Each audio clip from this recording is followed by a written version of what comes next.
这边呢就是发粪池的位置，将近是有4到5个平方左右。现在呢，我们已经把底下的一些泥土呢给清理了一遍，然后大概做了一个平。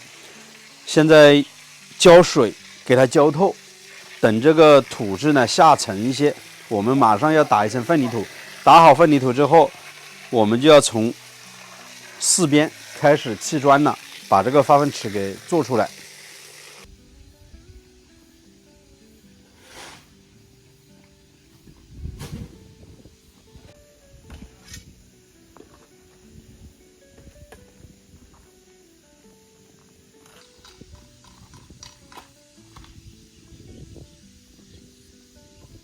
祝我们了。老彭说的是你们昨天找到那个支书，他那个支书在宝鸡这边分的挺好的，基本上说话都比较准数。然后他说的就是啊，他开什么车？开路虎的，一个村支书是吧？开路虎。我觉得这个就不是很简单了。对呀、对很有本事的人。我看他开路虎，我就知道了。如果说他开的平常车的话，他说他加自己加200亩地，这个东西是吧？他开路虎。所以他那么一表态就没问题。再一个，我那边也有熟人，不需要找，因为这个我都知道改造这个房子。因为这个东西是这样的，关系是你的。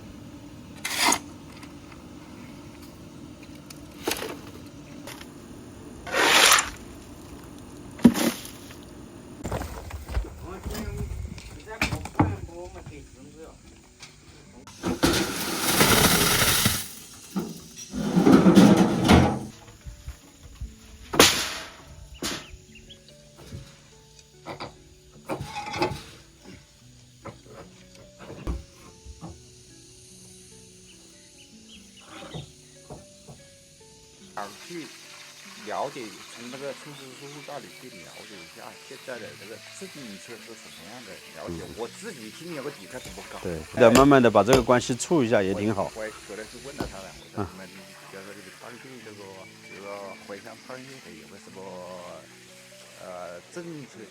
他说他没什么。那里的还有政策，就是说第二个你回乡创业，地方政府可以给你拨一笔款，还有那个无息贷款都有。你们那边有啊？那他说他什么都没有。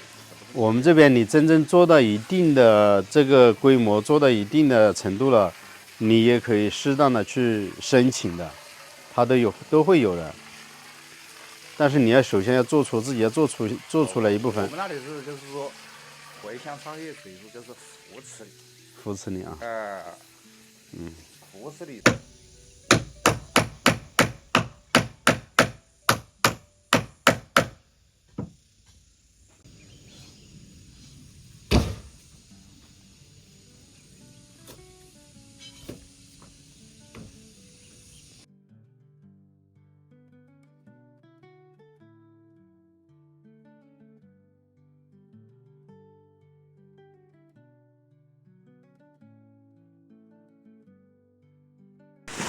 还好我们有个斗车，所有的材料都是靠着这个斗车转运的，要不然我们的水泥沙子放在马路那边，转运到这边，靠着人工去挑的话，有个几十米呢，然后很麻烦。有个斗车的话，一车一车的转运过来就要快许多。在那边把水泥砂浆和好了之后，推到这边，往这个坑里面填，先打一个基础，等到明天就可以砌这个发粪池的砖了。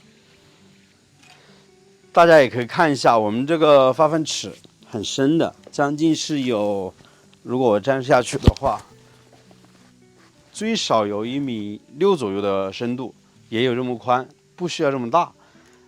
这栋房子呢，基本上只有大哥一个人在这边住，所以呢，我们准备大概是做到这块位置，整个高度大概做到这里，上面呢大概留了30公分左右。做到这里为止呢，我们就用这个抑制板给它盖住，全封闭性的，然后上面呢覆盖一层土，以后整个发粪池的上面填一些土就可以做菜地了，是不是又把这个地方给利用起来了呢？你们觉得怎么样？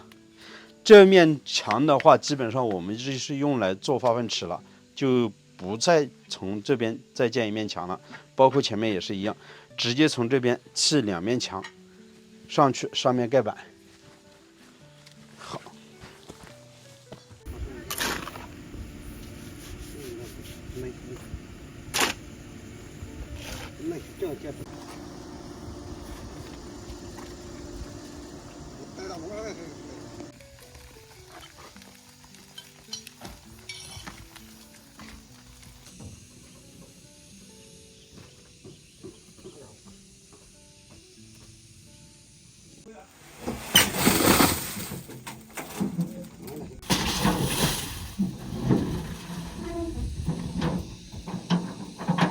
之前我们刚刚开始做这个化粪池的时候，就有一个村里面的人过来，他告诉我们，我们这个化粪池的水千万不能排出去，流到他们家的地里面。其实也是挺麻烦的。这么多天，我们一直在想一个问题：这个化粪池毕竟以后要满的，要溢出来，这个水该怎么排出去呢？可能我们这个池子呢会做一个标准式的，到时候做一个隐藏式的排水口吧。大概呢排污仓我们是准备留在这边，中间呢是一个沉淀仓，最后面呢是一个清水仓，从那边排出去，相当于从土墙后面排出去，然后呢那个排水口留在外面，做一个隐藏式的，让它自己的流出去。要不然我们直接一个明管出去的话，肯定当地人要来找麻烦，到时候又是纠缠不清，处理这个关系又是非常的难处理。因为最近一段时间他一直都过来看，来说这个问题。